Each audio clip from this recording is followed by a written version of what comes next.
You ever sit with a bottle long enough, Geralt, that the silence starts talking back? Not just the quiet of the night, but something deeper, like it's crawling up from your bones, asking you what kind of man you are and why you've done the things you've done. I swear, the bottle's got more questions than a preacher ever did. And worse, it don't care what answers you give, it just listens. And then, it pours you another, and waits for the next lie. I know that voice. It's not the drink. Not really. It's the part of us that doesn't sleep. The part we've buried under steel and blood, and all those years of telling ourselves we had no choice. It waits until the world quiets down, and then it whispers, asks why we didn't take the other road, why we didn't hold her hand when she asked us to stay, why we drew our sword instead of walking away. It's a cruel echo, Arthur, and it never forgets. No, it don't. It remembers every damn face I ever left behind. Some deserved it, sure, but others just got caught in the storm.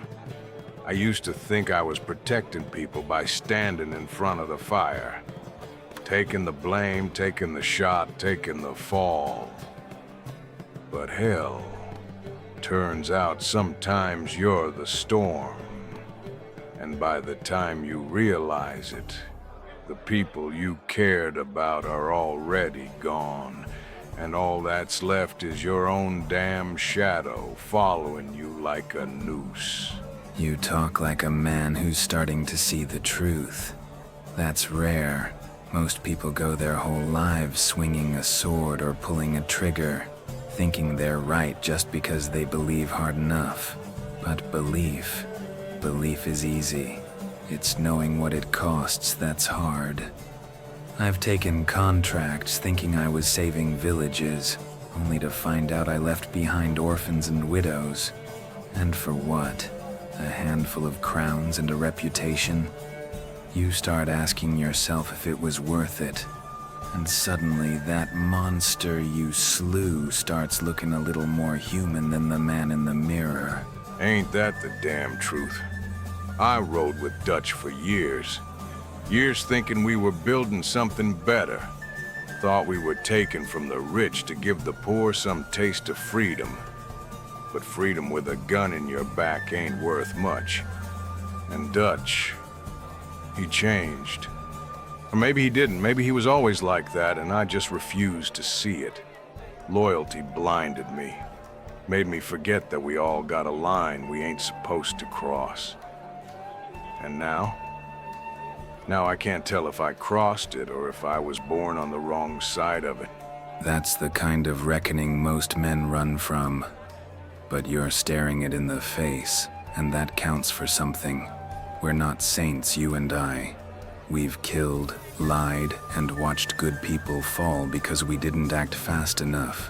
But the thing is, Arthur, redemption's not about the past. It's about what you do with what's left of you. I've walked away from more graves than I can count, and the only thing that keeps me moving is knowing that maybe, just maybe, I can still save someone else from becoming me. You know, I used to think dying was the worst part, the end. But it ain't. It's living with yourself, carrying the weight of what you done and who you couldn't save. I see the faces in my sleep, Geralt. I see them when I wake. And sometimes I wish I'd never been born into this world that don't give a damn about decency. But then I remember folks like John, like Abigail, like that kid Jack. And I think maybe if I can help them get a better life, even just one step closer, maybe my life meant something. That's the heart of it, isn't it? Meaning. We all search for it, fight for it, even kill for it. But meaning doesn't come in grand victories. It comes in small choices. The times we put the blade down instead of raising it. The times we speak the truth even when it burns. I've lived for decades, Arthur, seen empires fall and kings rot from the inside. But I've also seen a scared girl become a queen, a broken mage find her heart again, a child meant for war grow up with love. We don't get to write the whole story, but we do get to write our part. Maybe that's all a man can ask for, not a clean slate. We're too far gone for that. But a few honest pages before the end. I just hope that when it comes, I can look it in the eye and not feel shame. That maybe in my last breath, I'll know I tried. Even if I failed, I tried. It's gotta count for something, don't it? It counts. In a world where most men die never asking the question, trying is everything. It's the last stand of the soul. And if we fall with that truth in our hearts, that we fought to be better, then maybe, just maybe, the silence that follows will be kind.